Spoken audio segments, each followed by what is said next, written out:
Okay, welcome all everybody to this irrigation engineering subject code 1615505 on diversion headworks lecture 2 on weirs. Okay, the contents of this lecture includes the component, parts, functions and types of weirs. We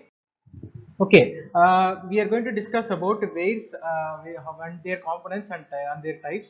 Okay, now I am going to remind you what is a weir. Weir is a structure which is being constructed on the downstream portion in order to alter the velocity of water which is passing continuously from the upstream to the downstream. Okay, these are actually with sluice gate like arrangements so that water will be flowing through the sluice gate like arrangements where covering sluices will be there, where excess of scouring takes place due to the silts will be completely eradicated, and from where the water is be allowed to free to flow over through the weirs to the downstream portion. And above the weir there will be a structure which is called as the barrages. Actually these barrages are constructed like a wall like structures, okay, and inside which these sluice gates are being present. Okay, then the seepage water exerts uplift pressure on the foundation, okay, the on the weirs.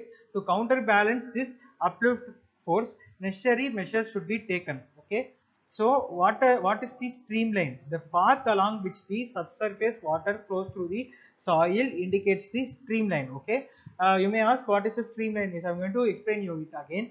The path along which the subsurface water means the water which flows on the subsurface flows through the soil. Okay, it flows generally through the soil indicates the streamline. Okay, you may have studied about the streamline diagram. Okay, streamline diagram you can actually you cannot virtually see, you cannot directly see the flow of water in the subsurface, but you can just clearly identify the flow of water through the groundwater table predictions. Okay, now we are going to know about the equipotential lines too, where every streamline possesses a certain head. Okay, actually the flow of water under the subsurface possesses various heads. Okay, actually the water will be sometimes flowing at 2 meter, some portion of water will be flowing at 3 meters, so they have variable heads. No, so the equipotential lines are being drawn to find this. Okay, this head goes on decreasing as it travels towards the downstream and ultimately becomes zero. Okay, if these height are joined, then a curve is obtained which is known as equipotential line. Okay,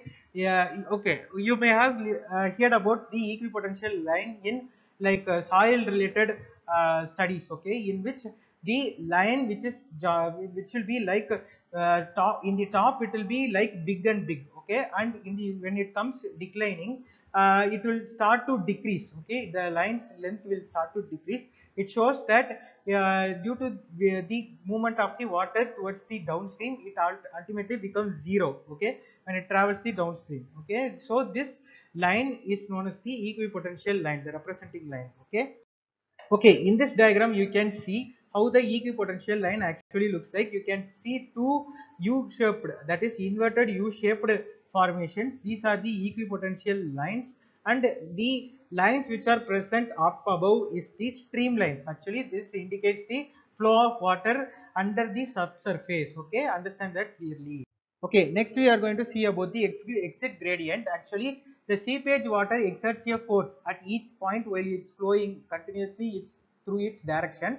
So that is tangential to the streamline. Tangential means it is at certain angle. Okay, tangential means it's at a certain angle towards the streamline. Okay, this is called as the exit gradient. Okay, the disturbing force at any point is proportional to the pressure of water at the exit is called as the exit gradient. Okay, can you understand that? Then this force has minimum disturbing tendency at the exit end because the direction of this force at the exit point is vertically upward. Okay, since this disturbing force has a maximum disturbing tendency at the end, so the direction of this force at the exit point is vertically upwards. Vertically upwards means it raises upwards. Okay, okay, in this diagram, I am going to clearly explain what is the exit gradient is. Actually, you can see the streamline waters are flowing continuously in the subsurface. Okay, actually these waters you can see it is rising vertically upwards. Okay, so the exit gradient is the water flow which is proportional to the vertically upward movement force. Okay, the upward movement force which is generated at the downstream down portion or the subsurface portion due to the streams. Okay, fine.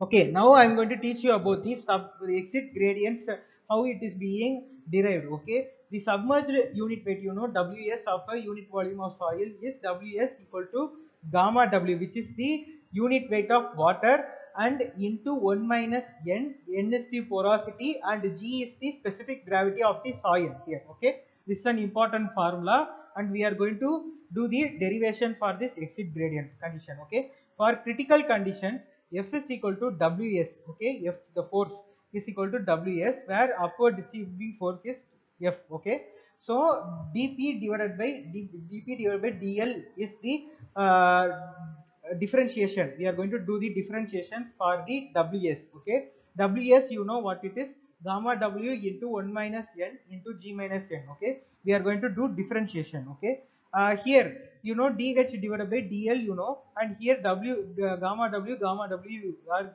common, so it get cancelled. Okay, on the next slide, the value becomes dH divided by dl is equal to 1 minus N into G minus 1. Okay, I am going to explain in the next slide about it.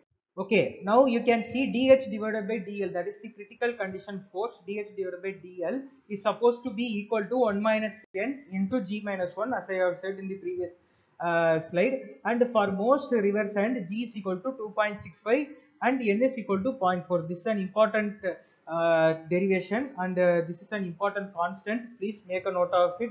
This may help you in design. Okay, you are going to substitute these values in this equation, and you get the value as 1.0. This is the exit gradient. Okay, kindly understand it. Okay, now you are going to look about the types of waves. Okay, the three types of waves are masonry wave, rockfill wave, and the third one is concrete wave. Okay.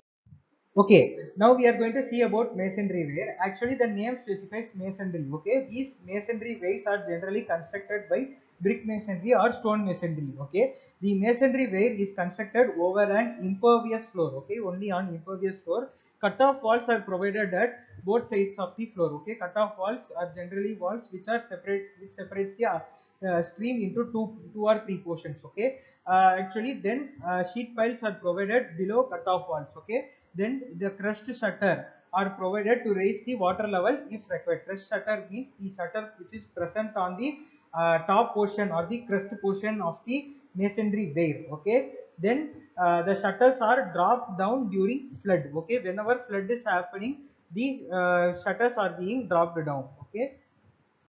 Okay, in this picture you can clearly see, like in the 2D picture and also on the 3D live picture, you can see how the ware actually looks like. Okay, here the water flows continuously outside through the sluice gates or the shutters, and these shutters are present on the crest, and you can see the masonry ware, and you can also see the cut-off wall and sheet piles. Okay, you can see the cut-off walls that is present at the down portion. You can clearly see that.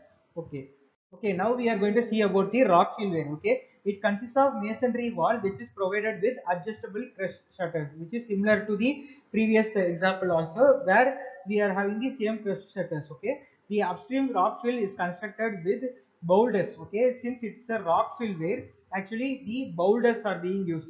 There will be no usage of like stones or rubble masonry or any stone masonry or brick masonry. Okay, only pure hard rocks are being used for the construction. Okay, and the slope formation for this will be like 1:4 ratio and grouted with cement mortar. Okay, the downstream sloping consists of cone balls and boulder grouted with cement mortar, maintaining a slope of 1 in 20. Okay, the slope which is maintained for the free flow of water should be 1 in 20. Okay, kindly understand that. Okay, this is the diagrammatic representation of the rockfill ware, where in the 2D diagram and 3D live picture you can see how the rockfill ware looks like. You can see great rubbles of rock are being present over the soil bank, that I mean the bank of the dam, and at the embankment of the dam you can see continuous large boulders or rocks which are present continuously over it, and you can see small openings which are provided, which is the ware which is being constructed below this rock formations, and there are two different openings which are controlled by shutters through which water will be passed through continuously, and these shutters are present in the crest portion. You can see it clearly, and actually this is uh, having a slope of 1 in 20. Okay, understand it clearly. Fine. Okay, we are going to look into the final type, that is the concrete weir. This weir is generally constructed by RCC, there are reinforced cement concrete. Okay, then the layer of the impervious layer of this concrete weir is made monolithic, which means that there will be no gaps. Okay, there will be no gaps between each other. It will be continuous without any what to say, there will be no external portions, like it will be in a single structure, no like base will not be different from the body. Okay, everything will be constructed in a single state. Okay, then the cutoff walls are provided at the upstream and downstream end of floor. Okay, then sheet piles are provided below cutoff wall. Sheet piles are actually, if you are going to construct a concrete way, the foundation should be made by sheet piles. Okay, so when you are constructing the sheet piles, the cutoff walls are provided below. Okay, understand it clearly. Then the crest shutter are also provided, which are dropped down during flood. Okay, in flood conditions, it's automatically dropped down. Okay, this is how the concrete weir actually looks like. You can see clearly there is a bridge over which the inspection for this weir is being done, and you can see the gates clearly, and you can see also the walls which are used for like operating the gates. Okay, during flood it's being closed, or if there is excessive flood it is being opened. Okay, so there are the nearby structure is called as the weir, and you can see the cutoff walls which is present below. Okay,